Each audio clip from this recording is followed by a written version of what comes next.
Welcome to the Sold Too Early Sports Card Podcast. I have 99 podcasts, and a bad QB investment isn't all of them. That's not Kai. I'm Dave Z. I wrote that one a couple of weeks ago. Episode 99 of Sold Too Early is absolutely crazy. Kai is unavailable due to hurricanes in Florida. Obviously, I wish he was here. Hopefully everything works out from his family. Obviously there's way more important things going on for him than a okay sports card podcast. It is what it is. I have been given the task of righting the ship, and much like Captain Ahab last week, I'm going to sink, and we're all going to unfortunately kind of go down with the ship. A lot of the QB investments people have been making this season. Week 3 of the NFL season just wrapped up, and it is so interesting to me that basically most of the investments that people actually tried to make did not work. A lot of the QBs, a lot of the young QBs have struggled. You've seen that reflected in their prices. I went on a tirade on Instagram yesterday, so Monday, and then possibly even Sunday night, actually. It is so interesting to me that we just are in the same cycle, and I'm going to call the shot now, week 3 of the 2024 NFL season, that the people who try to pump assets and think they actually are experts and gurus and investors and think they're some fucking, they actually have any kind of, intelligence, which is low in our industry, are going to pump Jaden Daniels. It's going to happen. He looks quite good, and there's nothing wrong with that. But watch the first kaboom that gets pulled be $2,500, $4,000, whatever stupid number it's going to be at launch, and then watch what happens a year later. They're just not. I don't know. It's so funny to me watching the market continue to act the same way, because I've been in sports cards now almost a decade, which is crazy. I'm 28. I got into cards at 18. And the reason why I did was because I looked at, Madden Ultimate Team and said, oh, this is dumb. I'm going to go after the, the real trading cards. And now I look at kabooms in downtowns and I just kind of laugh, and I make jokes pretty frequently about NPC behavior and how people show as an online act, and they have to pay this certain percentage. They have to pay only this because it needs to be the case hit in this repack. And if I don't get it, I'm going to explode because my coding does not allow for this percentage to be paid to get this. It's just so funny to me how the behavior has not changed. And I think truthfully, people have gotten more aware of the weird NPC type behavior. And I love calling it that because it truly is I can make a soundboard. If I had 10 to 20 phrases, I could go into a card show with those phrases and probably make deals happen because they all say the fucking same exact thing. Let me cash you out, bro. I'm buying heavy, paying this percentage. How much you need? Condition, clean, comps. You can make a soundboard. And frankly, it just comes down to how much money you have at the end of the day. And it's just so funny to me, dude. None of these people have frankly done anything to make themselves unique other than their own human personality. And you know what? I like a lot of repackers. I really do. If they're just cool people, I would rather give them my business. I sell to repackers pretty often. There are some who I've known for years before they were in the game. And there are some who I'll be friends with after they're out of the game. Because I guarantee you it's going to be a bubble and it's going to pop one day. And they're going to move on to the new hyped up thing or asset. It is what it is. But when they're all paying that same percentage, which is generally 88 to 90 something percent, that they're all paying the same thing. I'm going to sell to people I like and want to see their business continue. That's kind of the point. And if I don't like them as individuals, I don't have to sell to them. What a crazy concept. I think part of that is the reason why I can never do cards full time is because if you've ever talked to me in real life, I definitely can have a little bit of an abrasive personality, to put it nicely. I actually I'm pretty okay. But I definitely know for a fact I can be someone that will not like. And I won't give you a reach around. I won't be like, yeah, bro, you're a fucking legend. Oh man, can I suck your nuts? Like, you're so cool. Like, oh, you have this amazing card. I love you. I, First off, that is the amount of dick sucking in our industry is another. It's a really crazy extreme. Like people are just like hanging on your nuts. If you have nice cards, you have like little like what did I call it before? I called it this a week or two ago. Disciples. Yeah, that was the word I was looking for.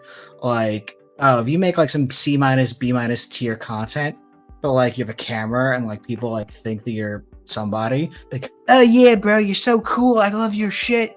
Like, people have come up and talked about Soul Too Early before me in real life, and that alone makes my show or any kind of experience in real life way better. I appreciate that so much. And like once again, I will be real. This is not a personality. This is not a persona when I show up on the podcast. It's just me and how I'm feeling on that Tuesday afternoon or Tuesday night or whatever it ends up being. Like that's real. And that same experience I think translates when I'm actually at a card show or just talking with you in general. Like I have vast interests outside of sports cards. I don't think about this that often.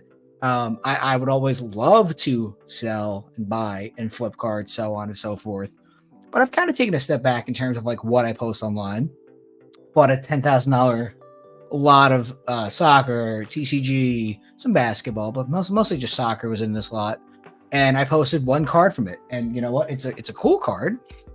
It is a Lionel Messi, Stephen Curry, Josh Allen, one of one Leaf auto. I mean, it's a Leaf. It is what it is. But like that's pretty neat. What else do I have on my desk that was part of this lot? Because this was just one of those lots that had just a lot of bulk with some quality stuff in it as well. I have a Hulk Hogan somewhere. I have a Hulk Hogan Immaculate to 25 all-time greats auto. The David Beckham that I posted a couple times, that was in the lot. It just was shipped here earlier. And some other like decent soccer that will sell pretty well with the work done. But like I've just not felt the need to post about it on Instagram a ton. It doesn't matter to me anymore. Like your content hobby influencers just are going to manipulate you.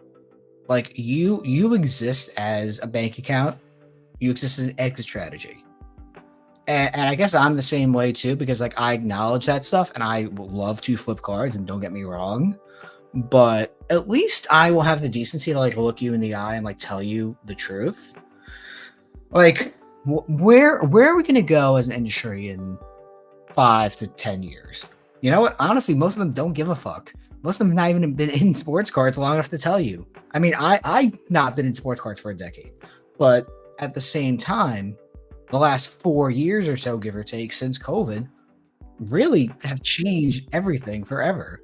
So it doesn't almost matter in a way, because you have to understand the fact that, you know, things have changed forever. You will never have an industry, or I guess a hobby, in the same way you will from 1880 to 2019. It just does not exist anymore. And I think the second that people realize that and have accepted that, you'll be happier, because people we need this to be a hobby again. Like, oh, man, you're pricing out all the stuff. I can't afford a box anymore. Well, things change, and whether they're good or not, it doesn't matter. They have changed. They've adapted. People will adapt. Price points will change. Budgets will change. Goals will change. It has changed forever. Am I saying it's a good thing or not? I don't know, but it has happened. You have to accept it. Once the money became what it was, this no longer became a hobby for 99% of people who are actively posting on Instagram, actively trying to sell and buy and trade and whatever else. It's no longer a hobby for them. And to get back to the core of collecting with dollar cards is it's just a fallacy. It's never going to happen again. So you have to accept that. But the point I was trying to make, I'm on some tangent today. Like, let's be real. Kai's not here. I'm already on tangent. It's 10 minutes into the episode. You got to go with it. The main thing that I'm looking at, for instance, and this is a good example, is QBs, and especially like that first kind of tier of overpriced assets that launched as the hype cycles truly began for the first time, which is like that 2018, 2019, 2020 draft class. That's Herbert, Allen, Tua, possibly asterisk, T-Law, Josh Allen, possibly Lamar, Jalen Hurts, like they're Joe Burrow. Like there's other QBs in that class, who can be added. We could even add, Will Levis, Stroud one day. Like you can add all this like young talent that's been in the league for 1 to 4 to 7 years, doesn't matter. Whenever they're overhyped cards, they're NTRPAs, they're gold kabooms, they're gold prisms, X, Y, and Z, like as those players start to age out of their primes, like there is going to be a day, guys, that Josh Allen is no longer in the league. There's going to be a day when Tua retires because either head concussions or just because he can't play at high level anymore. Joe Burrow will retire. Justin Herbert will retire. They'll be in their twilight of their career, and Joe Burrow will be on the Giants, and Justin Herbert will be on the Falcons because they signed a 1-year deal or 2-year deal. And these players who were going to be there forever in their, respective teams no longer are there. Look at Aaron Rodgers, look at Brett Favre, look at Tom Brady, look at Joe Montana. It does happen. These players leave their teams one day and go to a second team, a third team even. It will happen to some of those guys, not everyone, to some of them. And like, as those players reach their end of primes and their twilights and their retirement, what do you think is going to happen to like these NTRPAs, these gold kabooms, these non-numbered kabooms, these gold prisms, these select patches, these random ass autos from brands that no one gives a fuck about now? What's going to happen to those in 10 or so years, 15 years? No one fucking knows because it's never happened. I can tell you what I think is going to happen, which is the logical thing, which they're going to go down like 90%, maybe closer to 99% from their initial hype. Dude, the first person who bought like Matt Jones's Donruss base card that was like $1,000 when it first launched, I think that card's under $5 now. And I'm not saying it to be that extreme, but it's going to be pretty bad one day. So like, what do you think is going to happen? Now, obviously, the exception to that rule is someone like Patrick Mahomes, who is both young, probably still in his prime. Like, I imagine that he is still in his prime at 28 years old, right? I believe he is 28. Let me just double check. Yeah, Mahomes he's 29. Okay. So you imagine he's in his prime for now. It'd be very, very bad if Patrick Mahomes was out of his prime all of a sudden. But once again, like, he is the exception to the rule. He could already be the most talented player or talented quarterback ever. There's a difference between best, the GOAT, which is Brady. Like, Mahomes probably has more talent than Brady, and I think that's a thing that most people would agree on.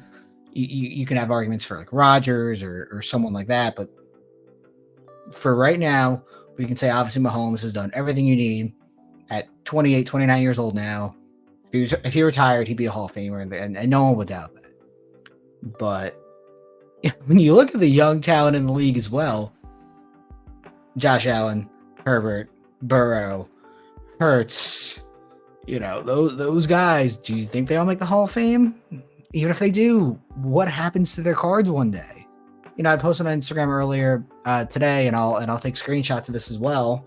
I looked at Big Ben. Like, you could buy an RPA of him right now, 9, 5, 10 for under $1,200. Big Ben is the future Hall of Famer. He won 2 Super Bowls. He stayed with his team forever.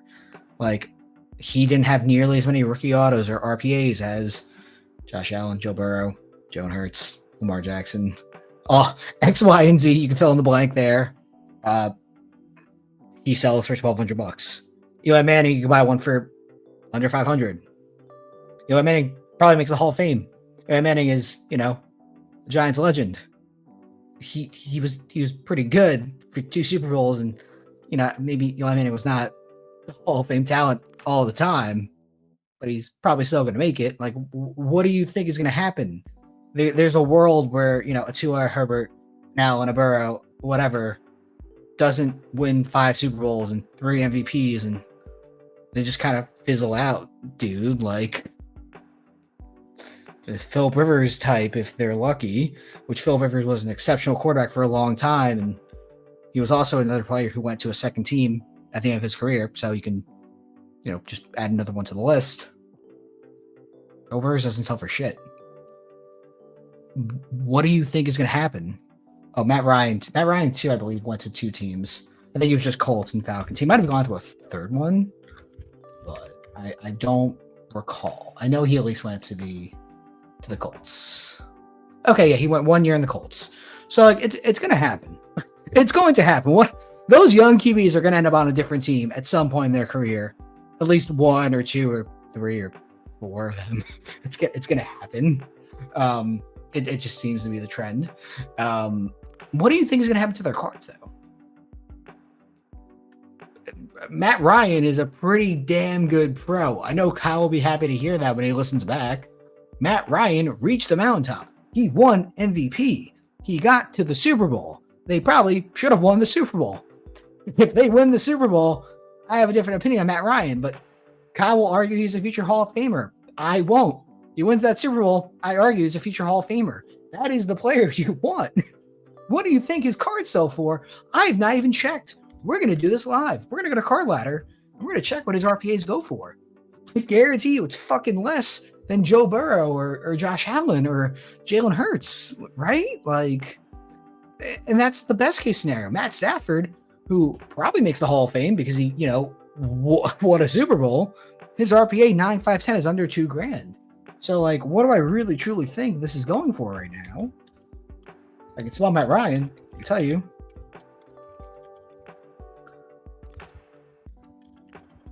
I believe Brian has an NTRPA. And he does. Wow, look at that. A gold NTRPA BGS 9 with a nice patch. 266. Sold 3 days ago. What the fuck do you think is going to happen to someone like, someone who does not make the Hall of Fame, someone who reaches the mountaintop, someone who can't, win in the end? Joe Burrow, his crossover RPA, PSA 9 did $2,000. PSA 10 did $5,000. RPA, NTA true RPA to 25, not even the 99 one, to 25, $12,000 September 20th. You think that's going to hold up in 10 years? You really do? Especially in a world where he doesn't win a Super Bowl or an MVP or something. Like, what do you actually truly believe, guys, is going to happen to these? And I don't think people are willing to have that conversation because they're either like naive or silly or just don't expect it. Here's the 9.5. Oh, that's 2022. Why is it doing that? Maybe because I typed in Matt? Okay. All right, I guess this is a good example. This is the one I pulled on Instagram. So I typed in Matthew Stafford. Like, NTRPA to 99, 9.510. Damn good patch on the Matthew Stafford. 1830, July 22nd. Stafford's still playing. Like, he can still add to his legacy, quote unquote. But he's at the tail end of his career. He's on a second team. No one gives a fuck about him anymore. 1830. The warning signs are there, guys. If you don't want to listen to them, that's fine. But it's going to happen. Almost 100% guarantee that those cards are going to drop tremendously as these players reach the end of their career. And it's very simple on why. Because the younger generation, the people who are going to have disposable income, don't give a fuck about Matthew Stafford. Like, sure, he's still in the league. Like, all right, yeah, whatever, cool. It is what it is. They're not collecting him. They're not collecting Matt Ryan. They're not collecting Big Ben. They're not collecting Eli Manning. They don't give a fuck.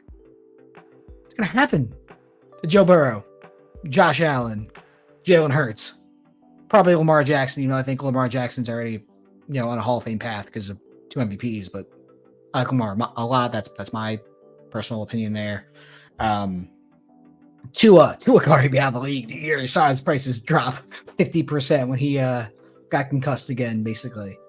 What do you logically think is going to happen? What can you objectively say?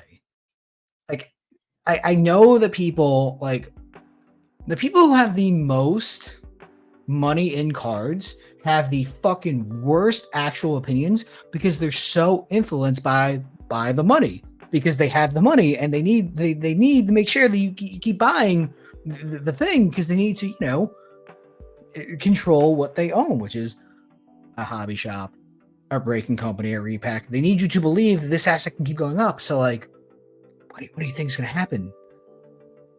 The people who have the most money involved in the industry don't give a fuck about you. They don't care. And the second you kind of wake up to that realization, the second you can play smarter and not really harder, like, I truly stand by the fact that I'm the everyman. I truly came up in this at 18, no money in my bank account, doing dollar pulls in a fucking 3-row stack. If you remember that, you're actually a real Instagram OG, because that was like 2016-ish, and that's 8 years ago. I remember having no money in my PayPal and like a couple $1,000s in my bank and being like, oh man, I'm poor because I was a broke college kid with no money. And I would save money instead of going out like with friends drinking at the bar or smoking or whatever, and I'd buy into group breaks instead. Occasionally, other times I'd go out and drink and be social because I was a college kid. And I will always tell you to do those things instead, because that's more fun than sports cards. But there's balance to all of that stuff. I've always kind of looked at sports cards as a gateway in the best possible way. I've gotten a ton of real life examples and good things from our industry. And I believe that, I can not guide the next generation. I don't fucking want that title, but like, I can offer an insightful opinion. I have been there. I think that as the quote unquote everyman, I can give you real, actual, actionable advice. I'm not going to fucking sit here and blow smoke up your ass and say, yo, if you don't buy this Julio Jones flawless patch, you're a dumb asshole and you're not investing in the right properties. Make sure you buy the future face of the league, Mattis Buzelis, which is hilarious. I pulled this in a $3 pack of cards. I got it at a local card show and it's number 50. He got drafted by the Bulls. It's kind of neat. You should hashtag invest, dude. Make sure you pay for my fucking premium investment package, $24.99. And if you sign up with the discount code, gotcha, you save 10%. No, but like, I don't want anything from you. I want nothing from you. I don't want your fucking money. I don't want your time. I just want to be real. And that is something that people have said multiple times to me, at card shows or whatever else. Like, I am the exact same way online as I am in person. You know what? That is the best compliment ever. I have no interest in being the sports card hobby legend. I mean, yeah, look at him. He's so fucking cool. He's impressing all these men. Yeah, that sounds awful. It sounds the worst. I don't want to impress dudes. I'm comfortable, happy. I'm like happily married. Like, I'm chilling. Like, my wife is my best friend. Like, I don't need to impress men. Like, I don't. And like, my true quote unquote friends in this industry, and like, they're actually my friends, were the ones I invited to my fucking wedding. There was only a handful of those guys. I would have invited more if I reconsidered a couple of things. But you know who got invited? Like 5 people. 5. And that's not to say I don't respect and like other people in this industry. It was more about like, yo, if I go to jail for tax fraud one day, inevitably, obviously, and like my wife needs help, you can trust this person, that person, and this one 110%. They will do the right thing by you. You'll be covered and safe. And I know that like I no longer have to worry about that type of stuff. Those are my friends. That's what I care about at the end of the day. And like, that is the qualifier for me. I like a lot of people in this industry. I like a lot of people as human beings. But it's no longer about me at that point. It's, hey, something goes wrong, I'm not around. She needs to be protected. I don't need protecting. He does.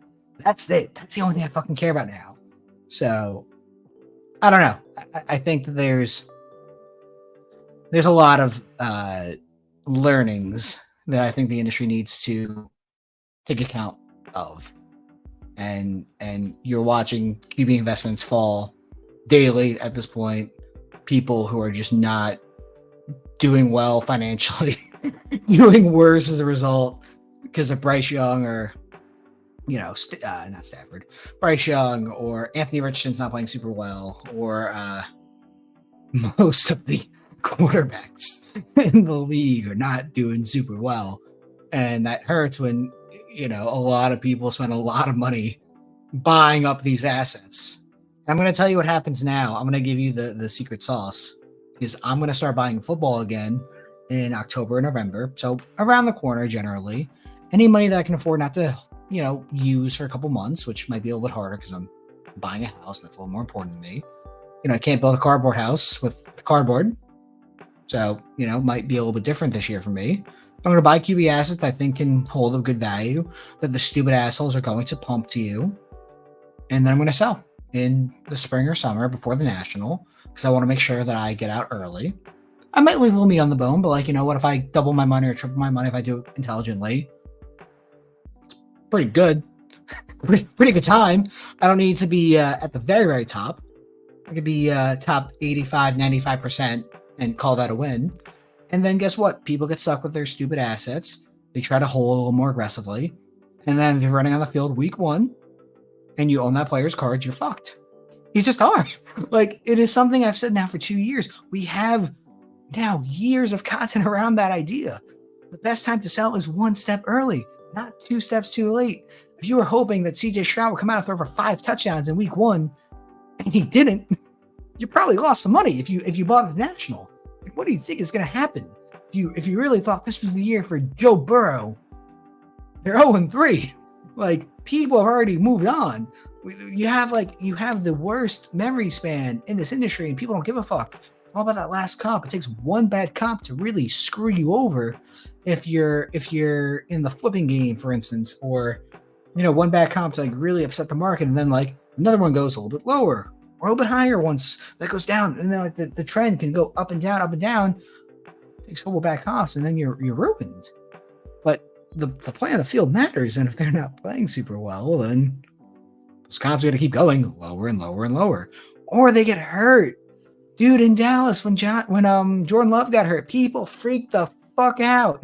It was like someone they loved died, which they probably do love Jordan Love more than their own loved ones, the ones who have $100,000 in him. You know what I mean? What do you actually truly think is going to happen? Someone's going to get caught holding the bag for thousands and thousands and thousands of dollars. What do you actually think is going to happen here? Just so funny to me, man. It really is. And I've given you the playbook. And for anyone who takes it to heart, you're going to do well. If anyone who is upset by that, well, sorry, you're too stupid. And I've had conversations with people telling me actively not to give away the sauce because stupid people deserve to be stupid. And I said, that's fair, but I'm going to look you in the eye. I'm going to make money off you, and you're going to do better as a result. So take it for what you will. I don't care. Once again, I don't care about impressing men. I care about being real. What else are we going to talk about? We have 3 questions that came in. Pretty good topics. I ranted for long enough. It's half an hour. We can get into the real topics here. From Papa Jim, we can talk about the Junk Wax 2.0 era. I mean, not for nothing. Hey, probably another 1BO2 product that came out while I was talking about that. A lot of ranting going on. Now, listen. Do I love everything that Topps is doing? No, I don't think anyone will ever sit there and say they are. I have said this multiple times. I am okay with Topps doing things and trying to innovate because they're throwing something at the wall. Panini sucks dick and just does not care about you anymore. And I want Panini to go away because Panini has just lost any good faith for me. I just don't think they have the ability to be a good sports card creating company. They can focus on their WNBA and La Liga stuff all they want, and maybe Premier League, because I have a ton of Premier League soccer on my desk right now. But they just don't. They're not able to effectively deliver products in a timely manner to the MLB, NFL, and NBA market. Obviously, they don't have a license for MLB. Don't get in the comments. I know that, but the point still is they cannot effectively deliver products. So Topps will. Topps will also print money. The Otani Topps Now card was a $675,000 or 675,000 orders. So I think they generate like $5 million off that. There was another one that they just did, the triple auto, LeBron, Curry, and Durant. It was like 580,000. They're just printing millions and millions of dollars, dude, from a business perspective, crushing it. Good for them. And you know what? People are willing to pay for that. I can't knock them. The demand is there. People want 675,000 Shohei Ohtani 50-50 cards. Okay, we'll make them. I'm sorry, is that a bad thing? Whoever came up with the idea should get a fucking raise, because they have just created millions of dollars out of thin air from just events happening outside of Fanatics' control. From a business perspective, that's great. From a collector perspective, you gave the collectors power. This is what they want. Like, what do you think is going to happen? So I can't be mad at the company. You can be mad at the collector base. That's my opinion. With Topps Mercury coming out $8,000 a box it's a ripoff. It is, but people are going to buy it, or repackers are going to buy it, or breakers are going to buy it, and they're going to sell off random spots or hit drafts or whatever else. And that's how the product will get moved. No, the everyman is not spending $8,000 on a box of Topps Mercury. Don't comment that on Topps. Fucking, what do you expect? Oh, this is too expensive. I can't afford it. No shit, it's not for you. Don't comment when Panini releases Flawless and say, man, this is not for me. I can't afford it. I know my place. Like, what? There's budgets for everything, dude. When I sort on Golden, do I sort by highest price first or lowest price first? Probably the lowest price first. Like, I know what I can reasonably afford. I'm not going to go comment on Golden's Instagram like, why your price is so high? Like, what? The free markets dictate that that's what this item is worth. If you can't afford the highest price item, look somewhere else. Like, what? And I don't love Golden, and I'm actively like shitting on them. I don't know, man. People are dumb. People are so dumb. From Brooklyn Stacks, what's the future of the secondary markets like UFC, WWE, etc.? Continue to go up or down in value? I don't know, man. I actually think those probably have the strongest collector base, because like you're not gonna go and flip UFC cards per se. Sure, you kind of like McGregor, but like that's kind of it. I don't know. Are people flipping Chuck Liddell cards? Forrest Griffin? Like, not really. So people who buy those products are probably going to be collectors. I've said this a few times. The most volume in terms of cards I've moved in the last 2 months since basically Fanatics Fest has been soccer. Soccer is heavily collector based. That's why they have their own trade nights. That's why they have their own like kind of shows and events. The soccer market is very collector focused. And I've done quite well in there because I'm getting cards at good percentages, and then they're finding their forever homes, whether it's on eBay or Instagram or even in person. Those are collectors. You're not really flipping those cards. I don't think the average NPC card buyer can name 10 players in soccer. Like, I think you'd be lucky if they could name 5 other than Ronaldo, Messi, maybe Neymar, maybe they know who Yamin Yamal is now because they've seen people buy it. Maybe they'll name Mbappe, maybe they'll remember him. Like, can't really confidently say that. Like, what do you reasonably expect from people? I expect the bare minimum. So, like, it's gonna be so interesting. And then, like, if Panini's still around, which is obviously a big if, and they're doing World Cup soccer again, then everyone will give a shit about soccer for a month. and then they'll move on again. But I've done quite well, so those secondary markets will stand up stronger for collectors. And also, not for nothing, soccer is the world's game for a reason. Yeah, I want to be involved in that, and I'm going to continue to be involved in the soccer market because I've done quite well. And you know what my soccer experience is? Truthfully, FIFA. That's my soccer knowledge. I don't watch soccer. I don't actively participate in fantasy soccer. I get most of my soccer knowledge, I swear to God, from my real life friends. Yes, people who I am friends with who are not in sports cards. I actively make sure I don't talk to people who are in sports cards every single day so I keep my goddamn sanity. And they're the ones who are actively watching soccer and playing fantasy soccer who don't collect cards. They don't want to. That's fine. They're my knowledge. I'm just the asshole with the money and I just buy and figure it out later. Cool. I don't need to know everything. I know who I need to ask about certain stuff. And they're usually pretty right because they watch it and they give a shit. So it's good to have, the collector base and the fan bases around who are knowledgeable and let them do the work. I don't want to. Let's move on. Last question that we'll talk about, and then I'll probably just rant a little bit more, is baseball playoff predictions. I had this open before and I already got rid of it. Let's look at the MLB standings because I have not looked super close because I'm a Yankee fan and I knew the Yankees were doing well. So I didn't really care about the rest of the league. So what do we got here?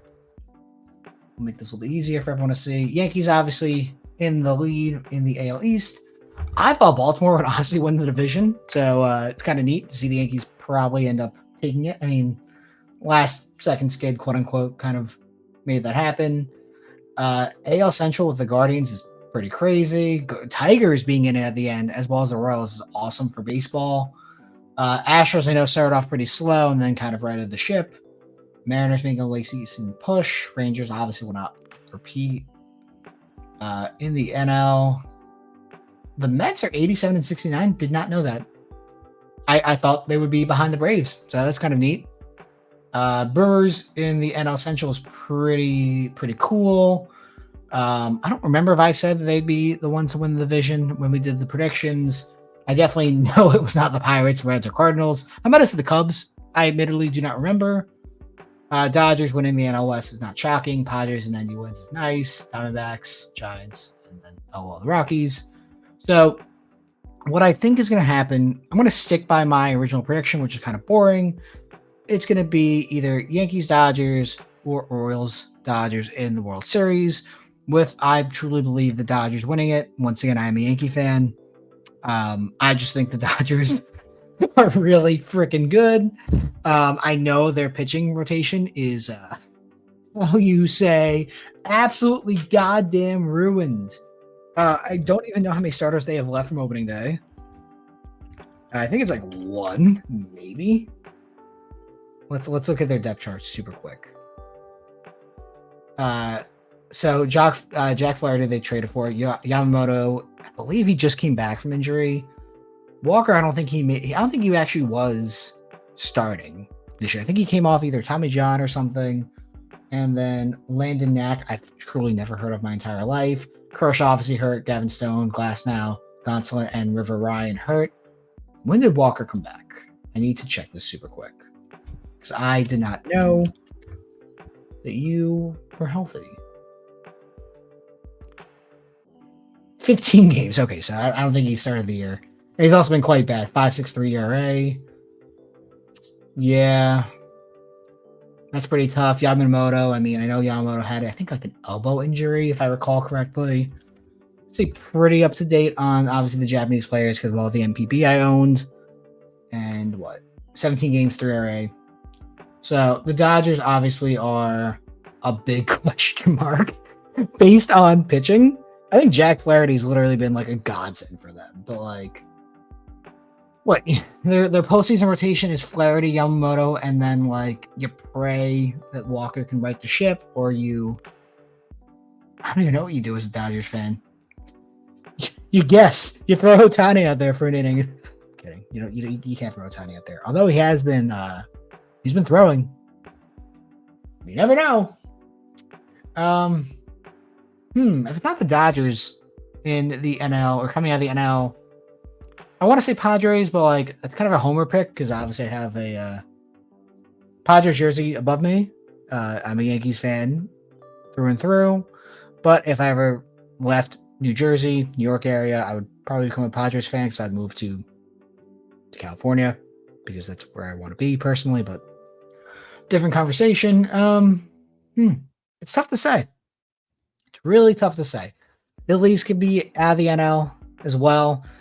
I don't know. I think if you put a gun to my head, I'm going to stick with Yankees, Dodgers. It's a pretty boring pick, but I would not be surprised if it's some combination of Yankees, Orioles, Phillies, Dodgers.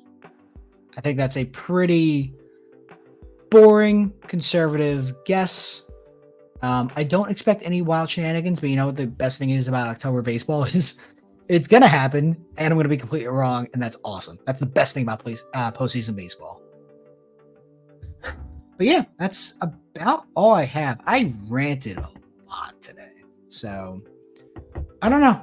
I feel pretty good about where I am in cards right now. I feel pretty good about where Speedy Card Lister is in cards right now. I mean, that has been in development now for 9 months, and we have a pretty good working, not even prototype, pretty good working model right now for it. There's still some things that need to be, updated and changed before I actively promote it. It's not really open per se. It's been in closed beta for quite a bit.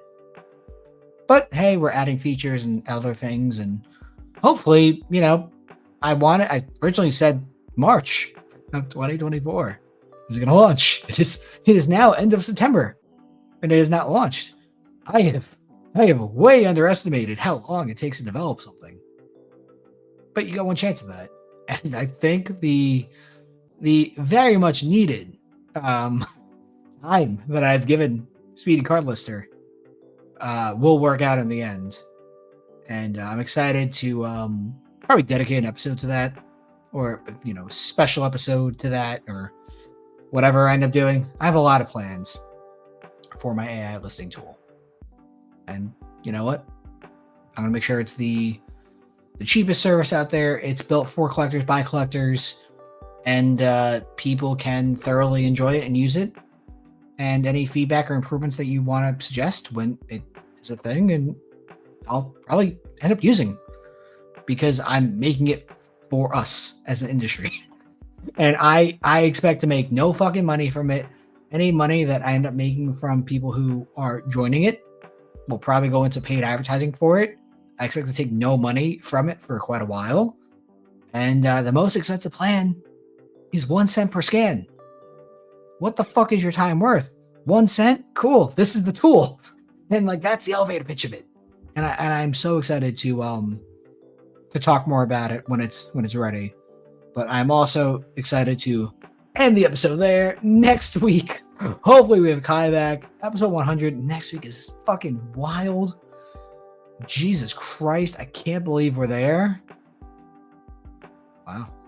Next time, episode 100 is crazy. Thank you guys for watching, listening, and I'll see you guys next week. Bye.